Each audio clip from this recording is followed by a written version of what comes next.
성령님과 함께 걸어가는 법을 배우라. 성령님과 함께 걸어가는 법, 즉 성령님과 함께 살아가는 법을 배우는 것이 얼마나 중요한지, 자, 우리 한번 본문을 먼저 로마서 8장 14절을 영상으로 보겠습니다. 로마서 8장 14절. 로마서 8장 14절. 교재. 성경책을 피세요. 성경책 로마서 8장 14절.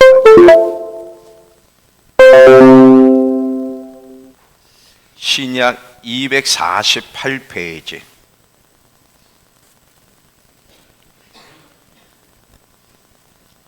신약 248페이지. 로마서 8장 14절. 무릇 하나님의 영으로, 하나님의 영은 성령님이죠. 무릇 하나님의 영으로 인도함을 받는 사람은 곧 하나님의 아들이라. 하나님의 아들의 특징이 뭔지를 이야기하고 있는데, 자, 2025년도 제가 첫 서두를 하나님이 바라시는 것이 있다 그랬어요. 우리는 늘 매년 우리가 하나님께 바라는 것들을 가지고 기도하는데 나쁜 건 아니고 좋아요. 근데 더 중요한 것은 우리도 하나님께 바라는 것이 있지만 하나님도 우리에게 바라시는 것이 있다는 거예요. 성경은 하나님이 어떤 분이시고 하나님이 우리에게 바라시는 것이 뭔지를 기록한 내용이 성경이에요. 오늘 하나님이 우리에게서 바라시는 가장 중요한 얘기를 할 건데 뭐냐면 성령님과 함께 걸어가는 법, 성령님과 함께 동행하는 법을 배우는 것이 하나님이 우리에게서 바라시는 가장 중요한 것이다. 왜 그러느냐? 성령님이 보혜사로 우리 안에 와 계시기 때문에 우리가 성령님을 절대적으로 의지하는 법을 배우는 것보다 우리에게 더 중요한 것이 없다는 것을 기억하셔야 돼요. 자, 한번 성경으로 보혜사란 말이 무슨 뜻인지를 한번 먼저 보겠습니다. 자, 영상으로 요한복음 14장 16절하고 요한복음 14장 26절을 보시면, 내가 아버지께 구하겠으니 그가 또 다른 보혜사를 너희에게 주사 영원토록 너희와 함께 있게 하리니. 이번에는 26절을 보시면, 보혜사 곧 아버지께서 내 이름으로 보내실 성령, 그가 너희에게 모든 것을 가르치고 내가 너희에게 말한 모든 것을 생각나게 하리라. 자, 이 말씀을 보면 하나님 아버지께서 예수의 이름으로 보혜사 곧 성령님을 우리에게 보내셔서 영원토록 우리와 함께 하겠다는 거예요. 그럼 왜 보혜사 성령님을 우리에게 보내주셔서 영원토록 함께 하시겠다고 하셨느냐? 자, 여기서 말하는 보혜사란 말이 무슨 말이냐? 여러분, 삼위일체 하나님은 아시죠? 성부 하나님, 성자 하나님, 성령 하나님. 근데 여기 성령 하나님 보혜사 그래서 보혜사 곧 성령님을 보내사 이랬는데, 이 보혜사란 말이 무슨 뜻이냐면, 이게 헬라어 단어는 제가 말은 안 할 테니까 여러분, 이 보혜사란 말은 남을 돕기 위해 부름받은 자 이런 뜻이에요. 남을 돕도록 부름받은 자라는 것이 보혜사란 얘기인데, 성령님은 우리를 돕는 자가 되시고 우리를 위해 중보하는 자가 되시고 우리를 변호하시는 분이 되시고 우리를 위로하시는 분이고 우리를 치료하시고 공급하시고 우리의 삶을 책임지시는 분이 성령님이에요. 이런 의미에서 성령님은 우리를 돕기 위해서 오셨기 때문에 보혜사라 그러는 거예요.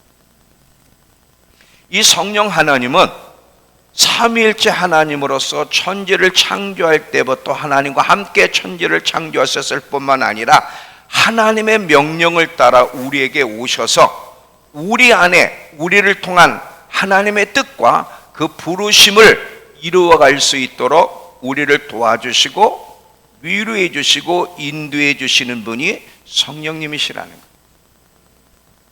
이 성령님을 우리에게 보내주셨는데, 자, 영상으로 보겠습니다. 성령님 없이 가능한 것이 있는지 없는지를 한번 보세요. 자, 제가 이거 기록했으니까 잘 들어보세요. 성령님의 역사 없이 거듭날 수 있을까? 없어요. 물과 성령으로 거듭나야 된다 그래요. 성령님의 역사 없이는 거듭날 수도 없고요. 성령님의 도우심이 없이는 하나님과 예수님을 올바로 알 수도 올바르게 섬길 수도 없고, 성령님의 도움, 역사 없이는 구원의 여정을 완성해 갈 수 있는 길이 없고, 성령의 능력이 없이는 하나님 말씀을 올바르게 해석 깨달을 수 없고, 왜냐하면 진리의 영이시기 때문에 그분이 깨닫게 해주셔야 성경을 올바로 깨닫는 거예요. 건강한 신앙생활도 할 수 없고 하나님의 부르심을 이루어갈 수도 없어요. 여러분, 이 자연 만물에게 있어서는 비와 햇빛이 절대적이잖아요. 이 자연 만물의 비와 햇빛 없이는 생명을 유지할 수 없듯이 갓난 아기에게 있어서는 부모가 절대적인 것처럼 우리 그리스도인에게 있어서는 성령님은 절대적인 분이에요. 그분은 우리에게 정말 절대적으로 필요하시고 우리의 전부가 되시는 분이 성령님이에요. 성령님 없이, 성령님과 함께 동행하는 법을 배우지 않고 믿음 생활을 한다는 것은 불가능하고, 하나님의 부르심을 이루어간다는 자체도 불가능해요. 제가 이제 이것을 성경을 통해서, 제 삶을 통해서 쭉 여러분 이야기할 테니까 한번 잘 들어보세요. 하나님이 우리에게서 바라시는, 특별히 2025년도에 우리에게 바라시는 첫 번째는 성령님을 잘 알고 그분과 친해지는 법을 배우고 그분과 함께 걸어가는 법을 배우라는 거예요. 그분의 지시와 인도를 받는 것이, 오늘 로마서 8장 14절에 보니까 무릇 하나님의 영의 인도함을 받는 그들이 곧 하나님의 아들이라. 여기서 하나님의 아들이란 말은 성숙한 아들이. 미성숙한 사람은 성령님에 대해 잘 몰라. 초신자들은 성령님이 어떤 분이신지 잘 모르기 때문에 성령님과 동행하는 법을 배울 수가 없어요, 초신자 때는. 그러나 성숙한 아들은 어떤 특징이 있냐면 성령님이 누구신지를 알게 되고 그 성령님과 함께 살아가는 법을 배우게 돼. 그분의 지시와 인도를 받을 줄 알아.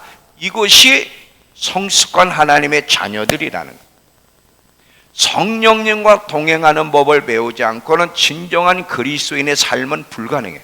세상 사람처럼 살아갈 수도 있지만 그리스도인의 삶은 불가능하고, 하나님의 부르신 사역도 불가능하고, 진리를 깨닫는 것도 불가능하고, 마지막 때를 준비하는 일도 불가능하다. 이건 불가능한 거예요. 자, 이 성령님이 우리에게 오신 게 얼마나 중요한지 예수님이 직접 이렇게 말씀하셨어요. 요한복음 16장 7절을 보시면, 자, 이제 성경 구절을 쭉 볼게요. 성령님이 어떤 분이시고 왜 절대적으로 필요한지를 성경을 통해 먼저 봅니다. 그러나 내가 너희에게 실상을 말하노니, 예수님이 제자들에게 말씀하는 거죠. 내가 떠나가는 것이 너희에게 유익이라. 지금 예수님이 뭐라고 하시냐면, 이제 내가 떠나가는 것이 너희에게 유익하대. 어떻게 예수님이 떠나가는 것이 유익해? 왜냐하면 그래야만 보혜사 성령님이 너희에게 올 수 있기 때문이라는 거예요. 자, 내가 떠나가지 아니하면 보혜사가 너희에게로 오시지 않을 것이요, 내가 떠나가면 내가 그를 너희에게 보내리니 그가 와서 죄에 대해서, 의에 대해서, 심판에 대해서 세상을 책망하리라. 자, 여러분, 많은 사람들이 구원의 필요성을 깨달았다면 그건 성령님의 결과예요. 죄에 대해서 주님 책망을 들었기 때문에 내가 죄인이라는 걸 깨닫게 되고, 예수 그리스도 외에는 구원이 없다는 걸 알았기 때문에 내가 예수님 앞에 나와서 회개하고 거듭나게 된 거야. 죄에 대한 책망도 성령님의 결과고, 예수 그리스도 앞으로 나온 것도 성령님의 결과예요. 성령님의 은혜와 역사 없이는 불가능해. 교회는 다닐 수 있어요, 거듭날 수는 없어요. 거듭나는 일은 반드시 성령님의 작용이 있어야 되는 거예요. 이해가 되세요? 자, 이번에는 요한복음 14장 26절을 또 보겠습니다. 자, 보혜사 곧 아버지께서 내 이름으로 보내실 성령, 그가 너희에게 모든 것을 가르치시고 내가 너희에게 말한 모든 것을 생각나게 하리라. 자, 여기 보면 성령님은 우리로 하여금 진리가 무언지를 올바로 해석할 수 있고 가르칠 뿐 아니라 우리에게 배운 것을 기억나게 하신다는 거예요. 이건 이제 제가 이제 어떻게 주님과 동행하면서 이런 일이 있었는지 이제 제가 뒤에 가서 간증할 테니까 먼저 성령님은 우리에게 진리를 가르칠 뿐 아니라 예수님이 우리에게 하신 모든 말씀, 우리가 배운 말씀을 기억나도록 돕는 분이 성령님이라는 것만 기억하고 계세요. 이번에 요한복음 15장 26절. 자, 내가 아버지께로부터 너희에게 보낼 보혜사 곧 아버지께로부터 나오시는 진리의 성령이 오실 때에 그가 나를, 예수를 증언하실 거라 그래요. 성령님은요 절대로 다 자기 말은 안 해. 성령님은 예수만 증언하시는 분이야. 요한복음 16장 13절에서 14절을 보시면, 자, 그러나 진리의 성령이 오시면 그가 너희를 모든 진리 가운데로 인도하시리니 그가 스스로 말하지 않고 오직 들은 것을 말하며 장래일을 너희에게 알리시리라. 그가 내 영광을 나타내리니 내 것을 가지고 너에게 알리시리라. 성령님은요 예수만 증거하고 예수님의 영광만 나타내고 진리를 가르치고 마지막 때 무슨 일이 일어날지를 가르쳐 주시는 분. 그러니까 성령님의 도우심이 없이는 예수가 누구인지를 잘 알 수가 없어. 예수님이 어떤 분이시고 하나님의 어떤 분이신 알려면 반드시 성령의 도우심이 있어야 되고, 요한계시록은 마지막 때 있을 일들인데 이 마지막 때 어떤 일이 있을지를 알려면 성령님의 계시, 성령의 도우심이 있어야만 알 수 있는 거예요. 이번엔 로마서 8장 26절에서 27절을 보시면 이와 같이 성령도 우리의 연약함을 도우시나니 우리는 마땅히 기도할 바를 알지 못하나 오직 성령이 말할 수 없는 탄식으로 우리를 위해 친히 간구하시느니라. 마음을 살피시는 이가 성령의 생각을 아시나니 이는 성령이 하나님 뜻대로 성도를 위해 간구하신다. 자, 우리가 어느 때는 무엇을 기도해야 할지 모를 때가 있잖아요. 분명히 기도해야 되는 건 아는데 무엇을 기도해야 될지 모를 때, 그때 하나님이 받으시기 원하시는 하나님의 마음을 헤아리시고 하나님이 받기를 원하시는 것을 아시는 성령께 의탁하면 성령님이 우리의 연약함을 도우사 하나님이 받기 원하시는 기도를 할 수 있도록 이끄신다는 거예요. 자, 어저께 제가 밤에 나라를 위해서 기도하다가 무슨 감동을 받았냐면, 여러분 어저께 그 대통령 서부지법에서 영장심사 판결 받느라고 많은 국민들이 그 앞에 섰잖아요. 저는 그 앞에 안 나갔지만 지금은 기도할 때라는 감동이 와서 기도를 하다가 어떤 마음이 왔냐면, 아, 이거는 우리 성도들도 함께 동참하기를 원하시는구나. 그래서 잠자지 않는 성도들, 10시 넘어 잠자는 성도가 사실 어디 있어요. 잠자지 않는 성도들은 방언으로 지금 기도해라. 왜 방언으로 기도를 하라고 했냐면, 자, 지금 기도해야 된다는 거 알았는데 무슨 기도를 드려야 되지? 어떤 기도를 드려야 될지 막연해. 그리고 이성으로 하다 보면 자기의 사심이 들어갈 수 있어. 이때 성령님을 의지해서 하나님이 받으시기 원하시는 내용이 뭔지 아시는 성령께 의지하여 리비게아트 베이디 로 홀리게아트 메이드 베 에스크 방언으로 기도하게 되면 그 순간 성령님이 하나님이 받으시기 원하는 기도를 올려드리게 되는 거예요. 그래서 어저께 합심하여 기도하자고 이야기한 거예요. 제가 이성도 이성으로도 기도하지만 어느 때는 분명히 지금 기도를 해야 되는데, 예를 들면 이제 누군가의 감동을 줘 저한테 딱 떠오르게, 그러면 그 사람을 위해서 기도하라고 하는 사인인데 구체적으로 그 사람에 대한 문제를 전 몰라요. 어떻게 기도해야 되지? 모를 때 성령님, 제가 지금 암흑의 집사를 위해 기도할 건데 무슨 기도를 해야 될지 제가 잘 모르겠습니다. 성령님 도와주세요 하고 Remy got the baby back. 그 사람 이름을 불러대면서 We got the baby back. Ask. 방언으로 기도를 해. 그러면 저는 알아요. 이 사람에게 꼭 필요한 기도, 하나님이 저를 통해 받으시기 원하시는 그 기도를 지금 방언을 통해 받고 계시다는 걸 알기 때문에 방언으로 성령님을 의지해 기도할 때가 굉장히 많습니다. 지금 여기 성경이 뭐라 그래요? 너희가 기도할 바를 알지 못할 때 성령이 말할 수 없는 탄식으로 너희를 도와 기도해 준다 그러잖아요.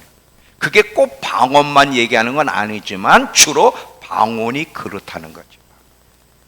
자, 또 보세요. 사도행전 1장 8절에. 그래서 우리 성도들 어저께 다 깨어서 기도하셨죠? 네, 저는 다 하셨으리라 믿습니다. 자, 사도행전 1장 8절을 보시면 오직 성령이 너희에게 임하시면 너희가 권능을 받고 예루살렘과 온 유다와 사마리아와 땅끝까지 이르러 내 증인들이라. 여러분, 예수의 진정한 증인들이려면 성령으로 충만해야 돼. 성령을 받지 않고 증인이 되는 건 불가능해. 이것도 제가 이제 간증으로 이야기할 겁니다. 어떻게 이게 가능한지. 자, 이번에는 마태복음 12장 28절. 마태복음 12장 28절을 보시면 여러분 그 사복음서를 보면 계속 예수님이 제자들에게 너희는 가서 병든 자를 고치고 귀신 들린 자를 자유케 하면서 하나님 나라가 가까이 왔다고 선포하라고 계속 얘기하세요. 지금 예수님이 귀신 들려가지고 눈 멀고 봉오리 된 사람을 고치는 장면이에요. 근데 누구의 힘으로 고쳤는지를 예수님이 이렇게 말씀합니다. 그러나 내가 하나님의 성령을 힘입어 귀신을 쫓아내는 것이면 하나님 나라가 이미 너희에게 임하였느니라. 지금 예수님도 병든 자를 귀신 들려가지고 병든 사람, 그래서 눈 멀고 봉오리 된 사람을 고치는 데 있어서도 성령의 능력으로 고쳤다. 성령의 능력으로 고침으로 말미암아 많은 사람이 그걸 보고 하나님께 영광을 돌리고 하나님 나라 안으로 들어왔어. 그러니까 진정한 증인으로 살려면 성령의 능력이 없이는 불가능한 거예요. 자, 이번엔 사도행전 16장 7절, 6절에서 7절을 보시면 바울이 복음을 전하러 가는데 성령님이 막으세요. 성령이 아시아에서 말씀을 전하지 못하게 하시거늘 그들이 부르스길라와 갈라디아 땅으로 다녀가 무시아 앞에 이르러 비두니아로 가고자 애쓰되 예수의 영이 허락하지 아니하시느니라. 성령님이 어느 쪽으로 가라고 방향도 지시를 하신다는 거예요. 이번에 사도행전 9장 10절에서 11절. 그때에 다메섹에 아나니아라 하는 제자가 있더니 주께서 환상 중에 불러 이르시되 아나니아야 하시거늘 대답하되 일어나 직가라 하는 거리로 가서 유다 집에 5 사울이라 하는 사람을 찾으라. 그가 기도하는 중이다. 다메섹에서 사울이 예수님을 만나 눈 멀었죠. 그에게 가서 안수에서 눈을 뜨게 해서 주님의 증인이 되게 하라고 성령께서 아나니에게 지시하는 장면이에요. 자, 여기 보면 우리 개인적인 삶에서뿐만 아니라 주님의 부르심을 이루어가는 데 있어서 진리를 깨닫는 데 있어서 예수를 알아가는 데 있어서 성령의 도우심이 없이 그게 가능하냐 이거지. 불가능해. 불가능해. 종교 생활은 가능할지 몰라도 하나님과의 살아있는 관계 신앙생활은 절대적으로 불가능하다는 걸 기억하세요. 여러분 요한계시록 마지막 때 있을 내용인데 이 요한계시록에 7교회가 나오잖아요. 마지막 때를 준비하려는 7교회를 향해서 계속 공통적으로 나오는 것이 뭐예요? 귀 있는 자는 성령이 교회들에게 하시는 말씀을 들으라야. 성령님이 하시는 말씀을 듣고 반응하는 것이 마지막 때를 잘 준비하는 신부의 모습이라는 것을 우리에게 가르쳐 주시는 거죠. 자, 지금 요 정도만 성경 규절을 봐도 그리스도인에게 있어서는 성령님은 분리될 수 없는 절대적인 분이라는 거예요. 근데 참 놀라운 게 있어요. 뭐냐면 많은 그리스도인들이 교회는 다니고 이렇게 설교는 듣지만 성령님에 대해서는 모른다는 거예요. 안다고 해도 단순히 약간의 지식 정도지 그분과 함께 살아가는 성도들은 거의 없습니다. 마치 이거야. 내 옆집에 김복동이가 살아. 그리고 그 부인은 김순자가 저기 있네. 김복동이고 부인은 김순자야. 그 자식이 셋이 있어. 이거는 옆집에 사니까 우리가 다 아는 거야. 남편 이름은 김복동이고 부인은 김순자고 자식이 셋이 있어. 요 정도는 우리도 안 되니까 성부 하나님, 성자 하나님, 성령 하나님이 계시다는 건 우리가 알아요. 그렇지만 무슨 대화를 합니까? 함께 살아갑니까? 교제를 합니까? 그냥 가끔 만나면 인사 정도는 할 수 있지. 우리 그리스도인이 밥 먹을 때 인사하잖아요. 감사해 먹겠다고. 그걸로 끝이야. 그분과 함께 숨쉬며 그분과 함께 걸어가며 그분과 교제하며 그분의 지시와 인도를 따라 사는 그리스도인이 몇 사람이나 있어요. 오늘 본문 보니까 그리스도인에겐 성령님은 진짜 절대적인데, 그러면 우리 안에 계신 성령님과 매일매일 날마다 주일만이 아니라 매일매일 교제하며 살아가는 그리스도인이 여기에 몇 사람이나 있겠느냐는, 이게 놀라운 거예요. 이게 놀라운 거예요.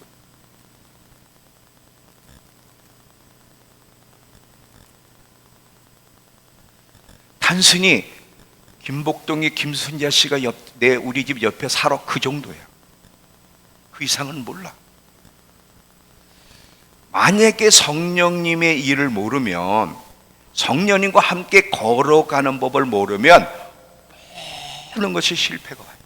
잘 들어봐요. 신앙생활에 어떻게 실패가 오냐면, 왜 우리가 예수를 믿는지 죄 가운데서 벗어나지 못하느냐? 왜 그 나쁜 습관이 안 고쳐지고 자꾸 남말하는 습관들이 안 고쳐지느냐? 왜 예수 믿는데도 자꾸 우울하고 그렇게 피곤하고 말이지 왜 이러느냐? 왜 기도를 해도 응답이 없느냐면 성령님을 알지 못하기 때문에 실패들이에요. 성령님이 누구시고 그분이 하시는 일이 뭔지, 그분과 함께 걸어가는 법을 배우지 못할 때 나오는 모든 결과들인 것을 여러분 기억하셔야 돼요. 자, 이제 제가 간증을 합니다.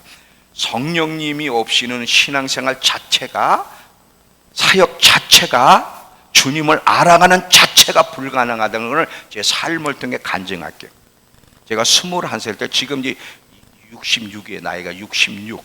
저도 70을 바라봅니다. 난 70이 된다는 게 너무 기쁜 거예요. 왜? 빨리 주님께 갈 수 있는 나이가 됐으니까. 난 그게 너무 행복해. 주님 앞에 갈 수 있게 된 게, 빨리 가고 싶은 게 소원이기 때문에. 물론 우리 딸이 결혼하는 것까지는 봐야 되지만, 늦둥이를 낳았으니까 제가 우리 딸 시집은 보내야 될 거 아니에요. 잘 보세요. 21살 때 예수님을 만났는데, 21살 때 예수님을 만나고 얼마나 주님이 좋고 주님이 알고 싶으냐? 하루에 5시간 이상씩 성경만 읽었어. 그랬더니 28일에 한독을 읽는, 28일에 이거 한독하는 거예요. 화장실 가고 밥 먹는 거 외에는 계속 성경만 읽었어. 청년 때 막 산에 가서 기도하고 막 계속 성경만 읽어. 근데 여러분, 성경 읽으면요 깨닫는 게 하나 있습니다. 딱 읽으면 뭘 읽었는지 아무 생각도 없어요. 기억 자체도 안 나. 여러분 읽어보셨어요? 다 읽어봤는데 뭘 읽었는지 모르겠잖아요. 2도, 3도, 10독을 읽어도 다 읽고 나면 아무 생각이 없어. 뭘 읽었는지. 근데 얼마나 놀랍냐?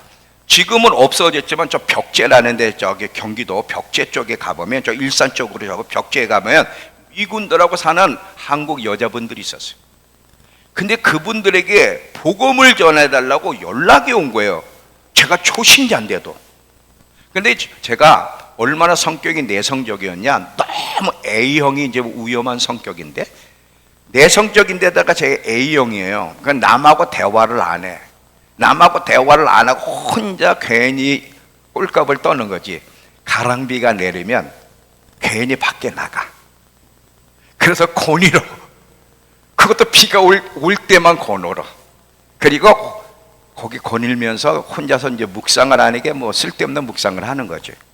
그리고 극장에 앉아 있는다더니 남하고 얘기하기 싫으니까 혼자 있는 시간을 보내는 거예요. 남 앞에 인사하고 말한다는 건 불가능한 사람이야, 내가.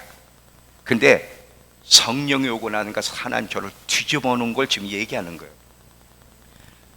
그 양색시들한테 복음을 전해달라고 열 몇 명이 모여 있는데 내가 누군데가? 내가 나를 잘 알잖아. 근데 어떻게 강제로 끌려갔어. 하여튼 그 과정은 너무 길어서 강제로 끌려갔는데 딱 끌려가가지고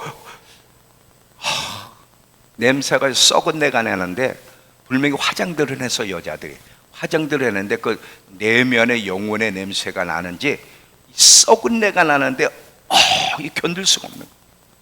근데 9시부터 저녁 5시까지 3타임 4타임 말씀을 전해달래, 예수를 전해달라는 거 이분들이요. 그래서 무슨 말을 해야 되지? 성경 읽었는데 아무 생각이 없는데. 근데 놀라운 게 있죠. 딱 입을 열어서 예수님 탁 얘기하는데 머릿속에서 글이 가는 거. 글이 쭉쭉쭉쭉쭉 글이 가. 글이 가면서 제가 읽었던 성경들이 다 깨달아지면서 그 다음 무슨 말을 해, 그 다음 무슨 말을 해라, 그 다음 무슨 말을 해. 9시부터 저녁 5시까지 읽었을 때 하나도 생각이 분명히 안 났는데 그때 생각이 나기 시작하면서 뭐를 전해야 될지 막 오기 시작하는 거예요. 이게 성령님이 하시는 일. 절대 제가 안 했어요. 저는 남 앞에서 말도 할 줄 모르는 사람이었어요. 딱 말을 하려고 하면 다리가 떨리고 목이 다 마르고 막 가슴이 두근방거리는 사람이에요.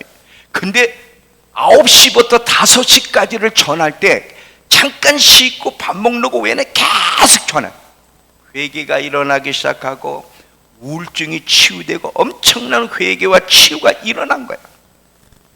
아까 우리 말씀에 성령님이 하시는 일 가운데 하나가 뭐예요? 기억나게 하신다 그랬잖아요. 기억나도록. 제가 대학교 때 영어학원을 다녔어요. 영어학원을 새벽에 다니고 그리고 이제 학교를 가느라고 영어학원을 다녔는데 어느 날 조금 일찍 끝나가지고 마침 우리 그 공부하는 청년들하고 커피숍에 가서 커피 먹을 기회가 있었어요. 커피를 먹고 있는데 갑자기 또 저에게 막 속에서 말이죠. 예수를 전하고 싶은데 이걸 어떻게 전하지? 고민하다가 단어가 하나 딱 떠오르는 거예요. 기프트, 선물. 기프트 선물이 딱 떠오르면서 우리는 이 땅에 사는 동안 다 다양한 선물들을 받습니다. 생일 선물도 받고요, 졸업 선물도 받고 다 선물도 받는데 하나님이 주시는 선물이 있다는 거 아십니까? 이 내용이 딱 떠오르면서 아십니까? 딱 했더니 2시간을 내 혀가 막 나오는데 2시간을 떠도 2시간을 새벽에 입을 다물 수가 없네. 막 그러면서 성경 읽은 게 막 떠오르는 거예요.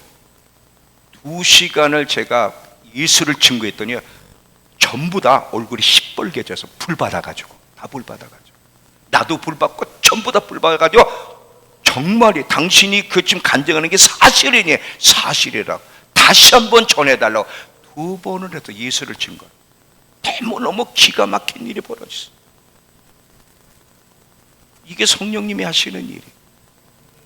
작년에 제가 인도네시아 암본에 가서 현지인들 MIT 학교 스쿨 시작했잖아요. MIT 훈련학교를 했는데 현지인들에게 회개가 일어나고 막 변화가 일어났어. 마치 성령님이 제 옆에다가 복령아 이번에는 이런 설교해라. 이걸 이렇게 풀어가야 돼. 마치 옆에서 속삭이듯이 저한테 속삭여 주셨어요. 그래서 제가 작년에는 계속 주님이 속삭여 주신 것을 이렇게 순간순간 써가지고 전했는데 한국 사람이 아니라 인도네시아 사람, 그것도 통역을 통해 하는데도 회개가 일어나고 치유가 일어나고 기가 막힌 일이 일어났어. 이게 누가 하신 것입니까? 성령이 하신 거예요. 성령.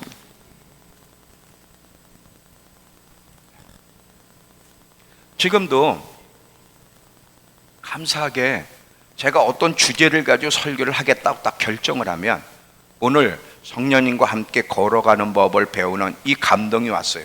이 설교를 하려고 그러면 신구약에 어디에 여기에 해당하는 예화가 있는지가 쫙 보여. 그러니까 세상 얘기할 필요가 없는 거야. 성경만 얘기해도 시간이 없어. 그래서 신구약 어디에서 이 예화들을 뽑아내야 될지가 이게 다 보이는 거예요. 이게 성령님이 하시는 거예요. 이게 성령님. 절대로 제가 한 게 아니야. 절대로. 그러니 여러분, 자, 또 보세요. 제가 집회를 끝났는데 너무 피곤하더라고. 피곤해서 이제 숙소에 와가지고, 피곤하다. 오늘 굉장히 피곤한데 딱 그랬더니 내 안에서, 아들아, 지혜로운 자는 피곤을 묵상하지 않고 오늘 행하신 하나님의 일을 묵상한다. 딱 그러더라고. 여러분, 피곤해. 그러면 피곤합니까? 안 피곤합니까? 더 피곤해. 여러분, 우울한 생각하면 우울할까요? 안 우울할까요? 안 좋은 환경을 자꾸 묵상하니까 이게 우울증에 걸리는 거거든. 우울증은 약이 없는 거야. 이게 생각을 바꿔야 되는 거야. 긍정적인 생각으로. 잘 보세요. 피곤하다. 진짜 피곤했거든요. 피곤한데 했더니 내 안에 성령께서, 아들아, 지혜로운 자는 피곤을 묵상하지 않고 오늘 행하신 일을, 하나님의 행하신 일을 묵상한다는 감동이 딱 오는 순간, 그래, 내가 왜 피곤을 묵상하지? 오늘 하나님이 얼마나 놀라운 일을 행하셨는데 그 하나님의 행하신 일을 묵상하는데 그렇게 즐거운 거야. 잠언서에 마음의 즐거움은 양약이라도, 마음의 즐거움은 병을 고치지만 심령의 근심은 뼈를 썩게 한다라고. 여러분, 아무리 어떤 병에 걸려도요, 마음이 즐거운 생각을 해보세요. 치유가 일어납니다. 치유가 일어납니다. 근데 사람은 즐거운 생각을 안 하거든. 항상 그 상황, 안 좋은 상황을 계속 묵상하니까 마음의 근심은 뼈를 썩게 한다는 거예요. 마음의 근심은. 이런 하나하나를 가르쳐 주시면서 너 생각을 바꿔라. 생각을 바꿔. 너 언어를 바꿔. 잘 여러분 보세요. 이렇게 오늘 예배 드리고 또 이제 나가서 또 남 흉보고 남 손가락질하고 남 얘기하고, 이건 그리스도인이 아닙니다.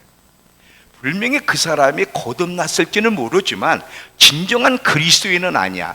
진정한 그리스도인들은 이렇게 살 수가 없어. 물론 실수를 하죠. 자, 어느 날 제가 화가 났어요. 화가 나가지고 막 싸붙이려고 하는데 속에서, 아들아, 너 입 다물고 있어. 지금 네 감정을 표현해내지 마라. 입 다물고 있어라. 그런 감동이 오는 거예요. 여러분, 그런 감동을 받아요? 아니면 그냥 쏴붙여요? 감동이 와요? 그거 제대로된 그리스도인이에요. 근데 이 감동도 안 오고 그냥 성질 나는데 쏴붙인다.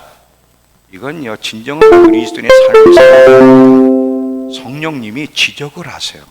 그분과 동행하는 법을 배우게 되면, 아들아, 너 그렇게 말하지 마라. 그런 표현하지 마라. 그러면 다툰다. 이런 감동이 온다고. 그러니까 제재를 받는 거거든. 완벽할 수는 없지만 이렇게 하다 보니까 하나씩 고쳐지잖아요.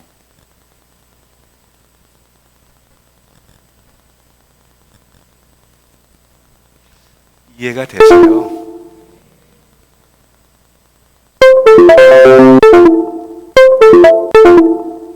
어저께도 오늘 말씀 준비하다가, 저는 보통 10시 전에 자려고 해요. 밤에 여러분 눈 뜨고 있으면요, 못된 생각을 많이 합니다. 어둠이 막 역사하기 때문에. 그래서 유튜브를 보든지 딴 거를 보지 성경 보는 사람 밤에 없어. 거의 자거나 그래서 일찍 자고 새벽 2시쯤 딱 일어나면 맑은 정신 속에서 집중이 잘 돼요. 그래서 이제 제가 주일 준비를 위해서 어느 정도는 해놨으니까 빨리 잠깐 자고, 그리고 새벽에 일어나서 다시 맑은 정신 속에 묵상하며 준비해야 되겠다 하고 들어놓는데, 어디까지 잠이 안 오는 거예요. 30분은 신랑이 하다가 잠이 안 올 때 마음에, 지금 기도해야 되지 않겠니? 이런 마음이 오는 거예요. 기도해야 되지 않겠니? 그래서 제가 어저께 성도들한테 보낸 거거든요. 그거 지금 기도해야 될 때인 것 같아요. 성도님들, 잠 안 자고 있는 성도들은 지금 나하고 같이 우리 방언으로 기도합시다. 성령님이 그때그때마다 지시를 하신다니까요. 그러니 사람이 어떻게 안 바뀌어질 수 있어요? 안 바뀌는 게 기적이야. 이거는 성령님과 동행하지 않는다는 증거거든. 그냥 자기 멋대로 살아가는 거야. 주일날만 와서 예배 드리고 평일날은 하는 그분 생각도 않고 그냥 자기가 하고 싶은 대로 멋대로 살아가니까 변화가 없는 거라 있지.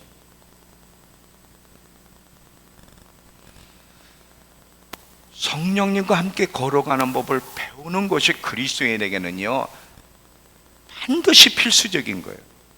성령님 없이는 신앙생활 자체가 주님의 부르심을 이룰 수 없고요, 변화되기도 어렵고요, 진리를 깨닫는 것도 참 어렵습니다. 이해가 되시죠? 그러면 성령님과 함께 걸어가는 법을 배운다는 것은 구체적으로 어떤 건가? 자, 아주 쉬워요. 매 순간순간 먼저 성령을 의식하는 거예요. 성령 하나님이 내 안에 계시다는 것을 의식을 해야 돼. 아까 제가 옆집에 김복동에 김순자 씨가 살아, 이 정도만 알고 의식을 안 하는 그게 아니라 매 순간순간 성령님이 내 안에 와 계시다는 걸 의식하고 항상 그분께 질문을 하고 그리고 그분을 의지하며 그분이 뭐라고 하시는지를 기울이며 사는 거예요. 자, 이 성령님과 함께 걸어가는 데 있어서 핵심적인 단어들은요, 자, 첫 번째 의식, 그리고 질문, 의존, 민감성, 그리고 순종이에요. 자, 보세요. 항상 먼저는 의식을 해야 돼. 그분이 내 안에 계시다는 걸. 의식을 하고 모든 일을 질문해. 어떡하죠? 왜 지금 제가 잠이 안 온지, 하나님 뭘 하기 원하세요? 질문을 해. 그리고 절대적으로 의존하고 그분이 말씀하실 때는 큰 소리로 말씀하지 않아요. 이게 내 생각인가 그분이 주시는 감동인가 헷갈릴 때가 많거든요. 그래서 민감해야 돼요. 민감하고 그분이 감동을 주시면 즉시 순종하려고 애를 쓰게 되면 이런 삶이 성령님과 함께 걸어가는 법을 배우게 되고, 이런 삶이 바로 성공적인 신앙생활, 성공적인 사역을 할 수 있는 길이에요. 성공과 실패는 성령과 함께 걸어가는 법을 배우느냐 못 배우느냐에 달려있다는 것을 기억하시기 바랍니다. 주일날 와서 예배를 드리고 가끔 기도도 하고 성경도 읽고 헌금하는 거 다 좋지만 그것만으로는 충분하지 않아요. 진정한 기독교인의 삶은 내 안에 거하시는 성령님을 의식하고 모든 일에 그분과 질문하며 그분의 지시와 인도를 따라 살아가는 것이 진정한 기독교의 삶이고, 여기에 성공이 있는 거예요.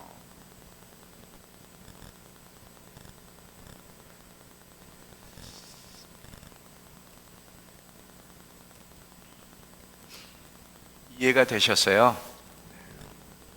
그리스도인들은 이렇게 살아야 돼요.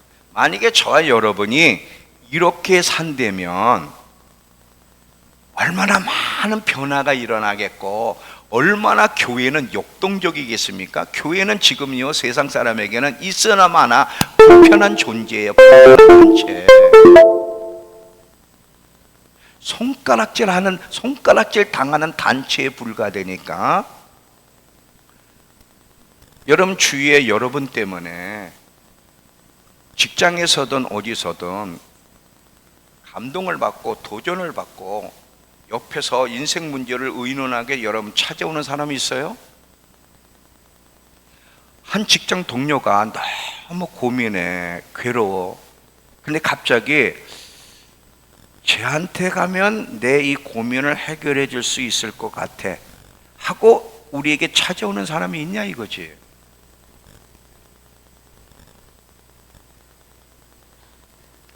제 친구 중에 놀부가 있어요. 그래서 너 놀부냐? 그럼 나는 흥부다 그랬는데, 놀부가 있는데 얘는 성질도 고약해 하여튼. 이 놀부가요, 공부는 참 잘해요. 지금도 얘가 사장이거든요. 사장인데다가 지금도 나이가 70이 다 되는데 또 뭐 공부한다고 건대 무슨 뭐 석사학위 또 하고 뭐 하여튼 얘 뭐 정신 나가서 공부하느라고. 근데 얘가요, 어느 날 저를 찾아왔어요. 요즘 가끔 전화합니다. 괴로울 때마다. 괴로울 때. 근데 내 생각엔 안 돼. 그 전화를 왔어. 만나도 되겠냐? 그래서 왜? 꼭 네가 너를 만나면 내가 지금 고민하는 게 해결이 될 것 같대. 와라 그러지. 얘가 와가지고 자기 인생 문제를 얘기하는데 너무 괴로운 얘기를 하면서 나한테 머리 딱 잡아가지고 이렇게 하는데 쑥 빠져있어 머리가. 나 봤지? 이 머리 빠지는 거. 너무 고민하니까 머리가 빠지더래. 너무 힘들고. 그러면 자기 인생을 얘기하는데 나 죽고 싶다는 거. 죽고 싶. 어떡하지? 뭘 어떻게 간단하지? 예수 믿으면 끝나. 예수 믿으면. 근데 너 놀부야. 왜 나를 찾아왔냐? 다른 사람 많은데. 얘가 맨날 저를 만나면 너 지금은 이제 요즘도 도 닦냐? 얘 산에 가서 막 기도하고 그러니까 도 닦냐? 맨날 도 닦고 왔냐? 도 닦고 왔냐 그래. 그렇게 놀린 친구인데 왜 나 도 닦고 왔냐고 놀리더니 왜 날 찾아왔어? 가만히 보니까 지금 내 문제를 해결해 줄 수 있는 거는 너뿐이 없을 것 같더래. 그래 왔어요. 제가 예수를 믿고 어떻게 인생이 바뀌었는지를 쭉 설명. 걔도 기계 설계 전공했고 나도 기계 설계 전공해서 걔는 성공을 했어요. 사장까지 올라갔으니까. 근데 너가 해답을 줄 것 같더라 이거지. 그리고 가만히 보면 너 분명히 달라졌대. 내가 그렇게 자기가 갈구는데도 저렇게 편안할 수가 없더라는 거지. 그래서 어떻게 예수 믿고 내 인생이 달라졌는지 너도 회개하고 예수를 믿으면 네가 이 땅에 살아가는 이유가 뭔지를 알게 되고 똑바로 살게 되고 네 인생 바뀔 수 있다. 그랬더니 얘가요 그 자리에서요 그럼 나도 예수를 믿을 수 있네요. 네가 회개하고 정말 예수를 왜 믿어야 되는지를 알고 고백하면 너도 예수를 믿을 수 있다. 그래서 그날 회개시키고 예수를 믿게 하고 예수를 딱 믿는 순간 내가 얘 방언도 하겠네 그런 느낌이 오더라. 그래서 너 방언도 할 수 있다고. 방언이 뭔데? 리비께 아트 베이드 베스 이거야. 뭐 그게 무슨 말인데 너 몰라도 돼. 리비께 아트 베이드 베. 방언도 너 할 수 있어. 그거 어떡하니? 방언 달라고 기도해. 하나님이 주실 거예요. 울면서 회개를 한다. 방언이 나오더라고. 그 자리에서 방언이 났어. 지금도 예수를 잘 믿어요. 가끔 전화해. 궁금하대 네가. 궁금하대. 여러분 성령과 동행하며 살게 되면 주위 사람이 압니다. 그러면 인생의 문제를 돈 밖에서 찾아오게 돼 있어요. 돈 버는 방법 가르쳐달라고 찾아오는 게 아니라 내가 어떻게 하면 올바로 살 수 있고 어떻게 하면 지금 내 이 상황에서 벗어날 수 있는지 네가 말하는 천국과 지옥이 정말 있는지 알고 싶어서 찾아온다니까.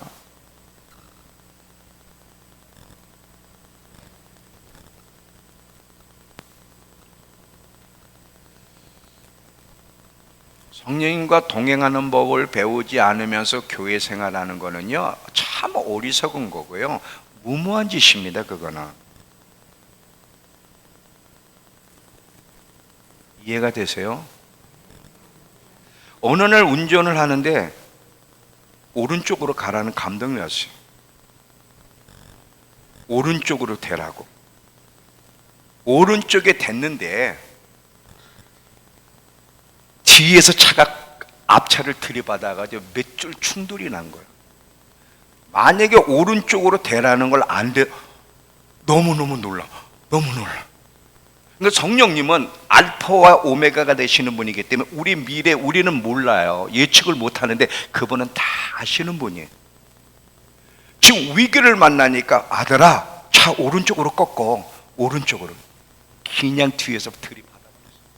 나를 받은 게 아니라 난 오른쪽으로 꺾고 다른 차를 들이받아버린 거야. 이렇게 성령님을 의지하게 되면 이런 놀라운 일들을 경험해. 그래서 위기를 만났을 때 보호를 받은 적이 얼마나 많은지 이걸 어떻게 다 간증을 해요. 이런 경험을 하다 보니까 여러분, 내 인생에 가장 가까이 하며 가장 친구가 돼야 되고 의식하며 살아야 될 분이 성령님 외에 누가 있지? 훈련하면 돼요. 여러분 잘 보세요. 우리 그리스도인들에게는 성령님은 절대적인 분입니다. 그분과 분리된 삶이라는 것은 진정한 그리스도인의 삶에는 존재하지 않아요. 혼자는 살 수 있어요. 종교 생활을 할 수 있어요. 근데 하나님과 관계된 진정한 그리스도인의 삶, 하나님의 부르심을 이루어가는 일에는 성령과 동행하지 않으면 불가능해요. 이해가 되세요? 혹시 우울증에 빠진 분들 있으세요? 제가 고쳐줄게 오세요. 우울증. 아유 왜 얼굴도 보면 우울증에 걸린 것처럼 보이는데 손 들지. 참 감사하게요. 여러분 우울증에 걸리려면 저는요 우울증에 벌써 걸렸어야 돼요. 나이가 66세 될 때까지 인생의 그 험난한 여정을 겪으면서 좋은 일이 몇 번이나 했어. 거의 안 좋은 사람 만나고 안 좋은 일만 만나고 그거 묵상하다 보면요 우울증에서 못 벗어나. 근데 하나님이 나의 행복이시고 나의 즐거움이시고 나의 기쁨이시고 나의 만족이라는 걸 깨닫게 해서 내가 즐거워하는 것은 기뻐하는 것은 환경 때문에가 아니라 하나님만 생각하면 즐겁고 하나님 때문에 기쁘고 하나님 때문에 매일매일 살아갈 수 있는 이유가 되니까 우울증이라는 게 사라지는 거예요. 저도 자살하려고요. 내가 신체가 큽니까? 잘생겼습니까? 말을 잘합니까? 왜 우리 어머님은 이렇게 키가 작은 나를 우리 어머니가 작으시니까 내일도 불평해서 우리 어머니는 왜 나같이 이렇게 작게 나를 만들어 가지고 왜 살아야 되지? 저는 삶의 의미를 몰랐어. 늘 자살 생각만 하는 거예요. 지금 얼마나 행복한지 몰라. 주위의 환경이 주어져서 아니에요. 예수 때문에. 주님과 함께 동행하는 법을 배운 것 때문에. 그분 때문에 그분을 생각하면 즐겁고 기쁘고 행복한 거지 환경이 주어져서 행복한 게 아니라고. 이거를 훈련하고 배우게 되면 여러분 새로운 차원의 삶을 살아가게 됩니다. 새로운 차원. 여러분 LA 산불 보셨어요? 그 수백억짜리 그 집들 다 날아갔잖아요. 근데 불이 얼마나 어마어마하게 하냐. 153km의 시속의 바람 때문에 회오리반에 불 정도의 그 불로 다 태워버렸어. 최고의 갑부들, 홀리우드 최고의 갑부들이 사는 걸 다 한순간 다 날려버렸잖아. 우리가 의지하는 돈이 한순간 사라져버렸어. 그것이 우리의 의지할 대상이 아니라는 것을 이 산불이 보여줬잖아요. 예수 외에는 우리에게 안전한 것이 없다는 거예요. 없다는. 그러니까 세상의 것으로 즐거워 행복하려는 순간 빨리 날려버리세요. 돈도 필요하고 여러 가지 필요하지만 그것이 우리의 행복의 이유가 돼서는 안 되고 우리의 삶의 이유가 돼서는 안 되는 거야. 그건 도구에 불과한 거지. 항상 우리가 살아가야 될 이유, 우리의 행복의 근거는 주 예수 그리스도여야지 그분 외에 다른 것을 행복의 기준으로, 기쁨의 기준으로 세우면 반드시 무너지게 돼 있어. 반드시 무너져. 이제 결론이에요, 여러분. 하나님이 주신 저의 큰 선물 가운데 많지만 하나가 있다면 성령님과 동행하는 법을 배우게 하신 거예요. 지금도 더 배워가려고 더 노력하지만 성령님을 의식하고 그분의 지시를 따라 살아가면서 제게 인생이 바뀐 것을 생각하면 너무 놀라운 거예요. 이게 그리스도인의 삶이야. 우린 시작부터 이것을 배워야 돼. 여러분, 2025년도에 무슨 소원이 있으세요? 다른 소원도 좋지만 가장 중요한 소원은 성령님과 동행하는 법을 배우는 거야. 그분을 의식하고 모든 일에 질문하고 그분의 음성에 민감하고 그분의 지시와 인도를 따라 살아가게 되면 살아계신 하나님이 여러분과 함께 하시고 여러분을 보호하시고 여러분을 인도하시고 여러분을 공급하시는, 여러분을 치유하시는 것을 여러분 경험하는 가장 멋진 한 해가 될 거예요. 2025년도가 여러분에게 그런 멋진 한 해가 되기를 축원합니다. 기도합시다.